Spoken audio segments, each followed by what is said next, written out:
होली जो है अपने एक शांति सौहार्द का त्यौहार है और हम सबको मिल के खुश होके इस त्यौहार को मनाना चाहिए।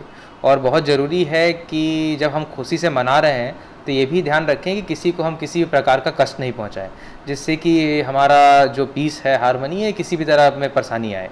तो इसीलिए सब खुशी से मिलजुल के इस त्यौहार को मनाएं और कोशिश करें कि किसी भी तरह का हुड़दंग नहीं मचाया जाए।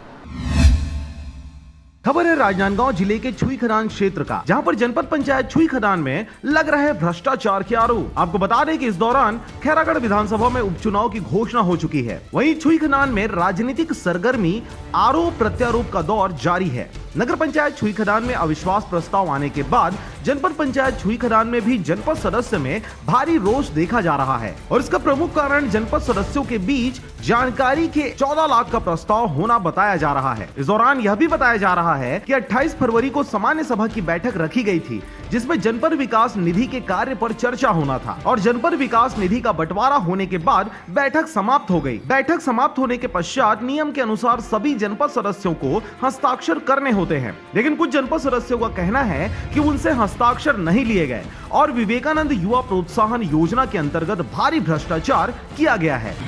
आज तक मेरे घर गांव में नहीं हुआ है कुछ भी खेलकूद।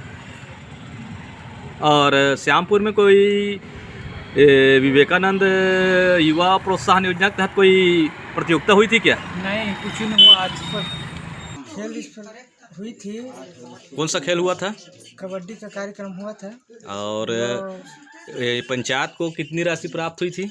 1000 रुपये हुआ था ना खेल यहाँ पर? हाँ, हुआ था खेल हुआ था। विवेकानंद युवा प्रोत्साहन खेल योजना के तहत इसे 3 भागों में बांटा गया था। इसमें आरोप लगा है कि बंदरबाट की गई और कुछ ही संकुल में राशि के वितरण की गई। जो राशि बताई जा रही है उससे कम राशि आवंटित की गई, जबकि दूसरी ओर अध्यक्ष और जनपद सीओ का कहना है कि सभी की जानकारी और अनुमति लेकर राशि का वितरण किया गया।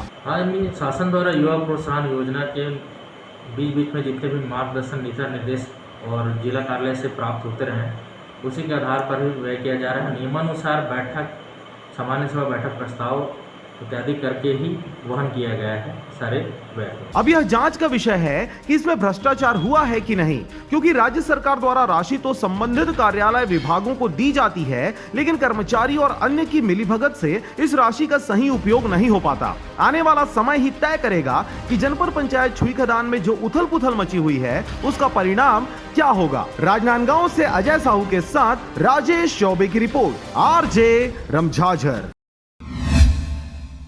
और अब एक खास बात, आरजे रमझाझर के दर्शकों से निवेदन है, ताबड़तोड़ बेबाक व बेझिझक खबर देखने व जानने के लिए आज ही चैनल को सब्सक्राइब करें। लाल कलर का बटन सब्सक्राइब बटन है, उसे दबाते ही बेल आइकन आ जाएगा, उसे क्लिक करके ऑल ऑप्शन सेलेक्ट कर दें, जिससे सबसे पहले हमारे द्वारा डाले गए वीडियो आपके पास पहुंचेंगे और आप निर्बाध तरीके से इस चैनल के माध्यम से सारे खबर सबसे पहले देख सकते हैं। नमस्कार।